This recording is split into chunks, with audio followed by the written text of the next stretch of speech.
forgot to mention, there is when I went to St. Dominics High School in Oyster Bay, I took French, the language of French in ninth grade, maybe it was 10th grade, I don't remember. Anyway, it was ninth. Michael Fallon sat behind me, and the gentleman who taught at the front of the room, he said he worked like 2 jobs. He was French Canadian. He said that there's a big distinction apparently. I had no idea. I'm like, French is French, isn't it? And he's like, no, not according. I mean, I was like, well, I mean, that's why I'm asking. So he was a very handsome, like his facial features and structure, like his symmetry was really, really beautiful. Well, I mean, beautiful for a male in a masculine way, not like right. So now he taught French class, and we had an incident, like Michael Fallon and I were there. He said he was working his second job and he was starting to fall asleep in class one day. And we thought that was really strange. We're like, why? Now, if a teacher has a career and they're in the school teaching, why would they need a second job?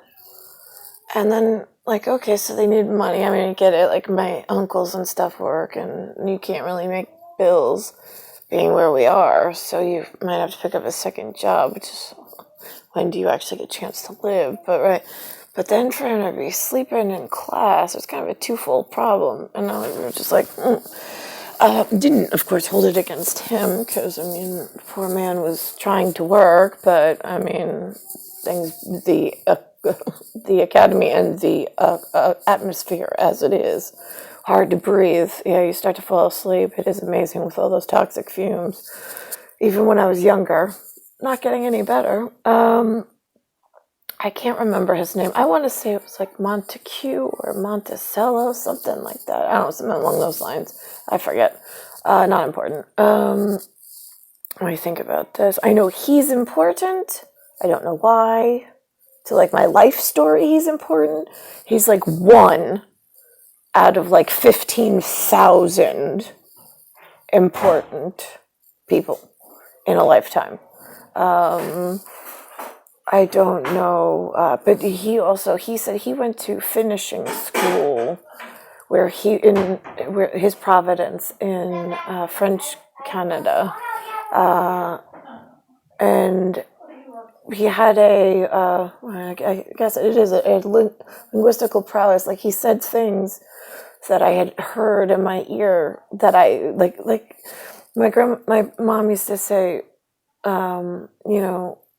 with her mom had a lot of sayings. Like, the Irish have a lot of sayings. But my mom doesn't have, and like, she doesn't really use any. So I used to try to ask my grandmother or my mom to repeat what my grandmother's sayings were. But the gentleman from French class, he had a new set of words and interesting whatever, kind of like a word collector, I suppose, for a larger scale, whatever. How much can you collect in a lifetime when you're trying to get to where you belong and not where they stuck you for a begrudged, because that's what this is, this lifestyle in New York. They knew it when I was little.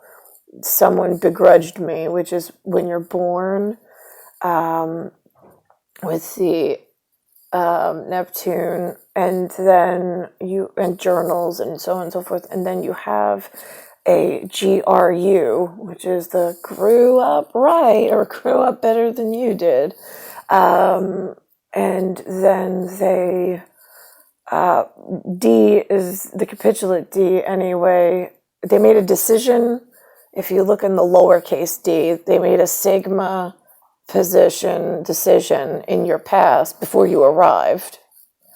So this way, when you have children with a capitulate D, which is kind of like the woman's pregnant belly, then you would have the lowercase ed, the lowercase written journal piece already approved. So this way you would have a better time bypassing all of the talking and projects and being left behind, and you could get straight to the helping and happily ever after marriage that you want. Right, so when I already was begrudged before I got here, and why has nobody drudged up the subject? And to whom do you, to whom in mastery? So whom in mastery do you go to? I mean, like, where do they exist? These masters of prowess or masters of linguistics or masters of anything, really. I met a gentleman in French class who did not totally identify himself, but I did enjoy that one class out of the entire school year. I liked, also, shout out for St. Dominics, like, amazing teachers. Miss Rowe, I think it was ROE, like Fish Rowe. She was my AP biology teacher. I really enjoyed her. She was mean as all hell, piss and vinegar, like my kind of woman, but I don't know, she wasn't sweet and like cuddly. She was just like, get to the point, and taught you how to think in logic, in logistical, tactical, okay, so here's a box, great, okay, now I'm going to stand you on that box, and you go to this box, it's like a tetra. It's like a tetra logistics game of understanding what you humans do and think and are up to in order to use it in a manner for other purpose. Now, because this right now is not working, that's where the tetragrammaton comes from, because it's the grammar and it's weights and measures of grams. So let's think about this. I've got, and Guido, Guido, Mr. Guido. Now, you know who he looked like? In fact, actually, there was a boy behind me, Augie Di Stefano, and PJ Gregoretti was to the side of me, and Augie used to go like, "What's with this guy? Like, he looks so dorky. He looks like Pee Wee Herman." And I'm like, actually, his, again, very thin gentleman, but had an eggplant, like bursa, like the storm, the eye of the storm, like looking out at the shoreline, and like you can see like the dark clouds like rolling in, like that kind of anger, like that ionized anger. Like he just, but silent, quiet, but like don't mess with him kind of thing. But he looked like Clark Kent. A handsome face. He just looked like Clark Kent to me. At least that's what he reminded me of. Before he became Superman, the day Clark Kent, when he's working on the daily whatever newspaper thingamajig that was. Let's think about it. So is there any other? I had some teacher by the name of Miss Kern, Kearn. I got the feeling like she didn't want to like me, because she knew, I don't know, it was like a weird, and then all of a sudden, she just, she read some of my papers, she's kind of standoffish, I guess, but not in not like Miss Rowe way. She was reserved in the sense of she wasn't sure if she was gonna like me. I guess there was rumors floating around the school that I didn't hear about. Actually, that makes sense, because the theology teacher, she's not from Yugoslavia. She's from somewhere else.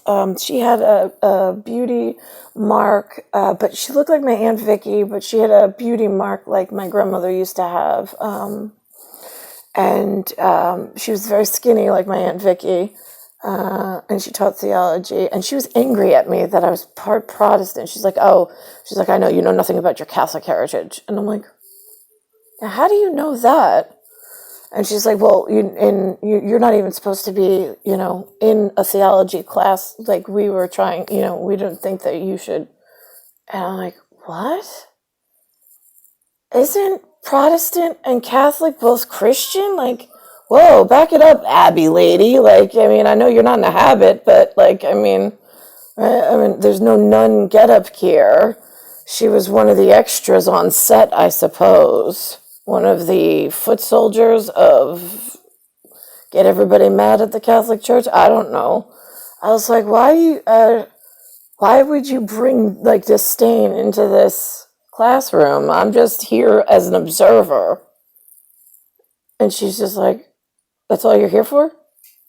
I was like, what else would I be here for? I'm a 9th grader in high school. My mom's Protestant, my father's Catholic. Could I find out how the other half live? And so she started laughing. She goes, right, that's a good point. Right, if you're half of one and you're half of the other, could you study the whole? Right, yeah, it would be nice to know. So I was like, I said, I don't hold any ill will against you for being Catholic. I mean, I'm half, so it's like, I'm neutral. I was like, I don't understand why you're bringing at me something you accumulated before I walked in the room. And she was just like, huh.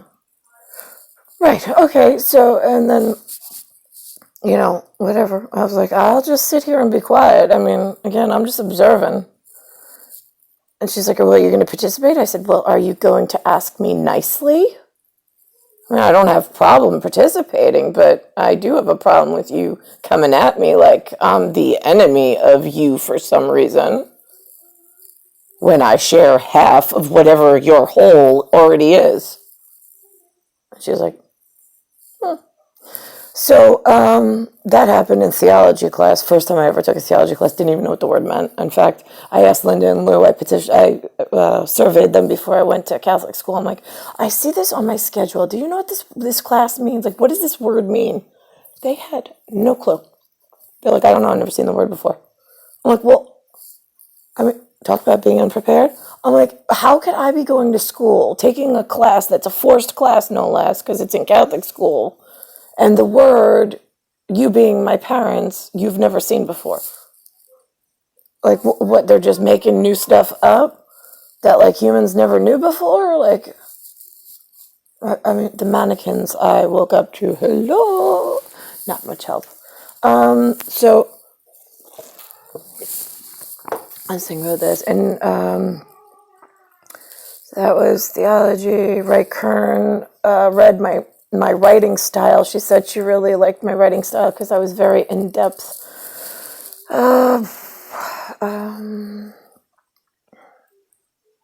Right, but I might have went off on a tangent. I don't know. Trying to think of what else in St. Dominics as far as worth a mention as opposed to Cold Spring Harbor. That had Mr. Healy, Mr. Frank, Scott something, but I hate to call him Scott because I think he wears a uniform. And then there's Dr. Egan. But Scott told me to call him Scott. He had dark hair.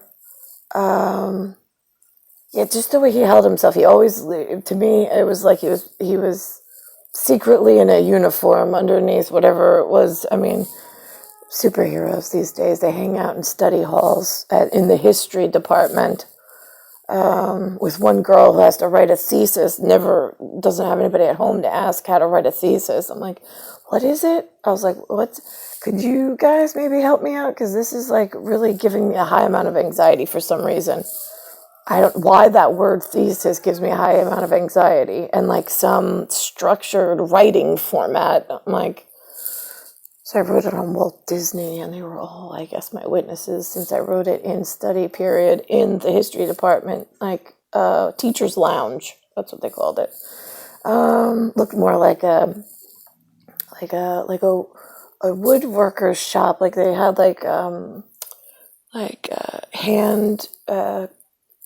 hand cut wood, like they do when you have somebody who knows how to whittle wood and whatnot, where they make shelving and then desks and then like a center seated area. Trying to think any other teachers at the moment. Anybody in St. John's?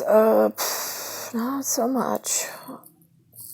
Yeah, St. John's. I really first memoir thought. I could have missed the whole fucking year. Nobody would have known.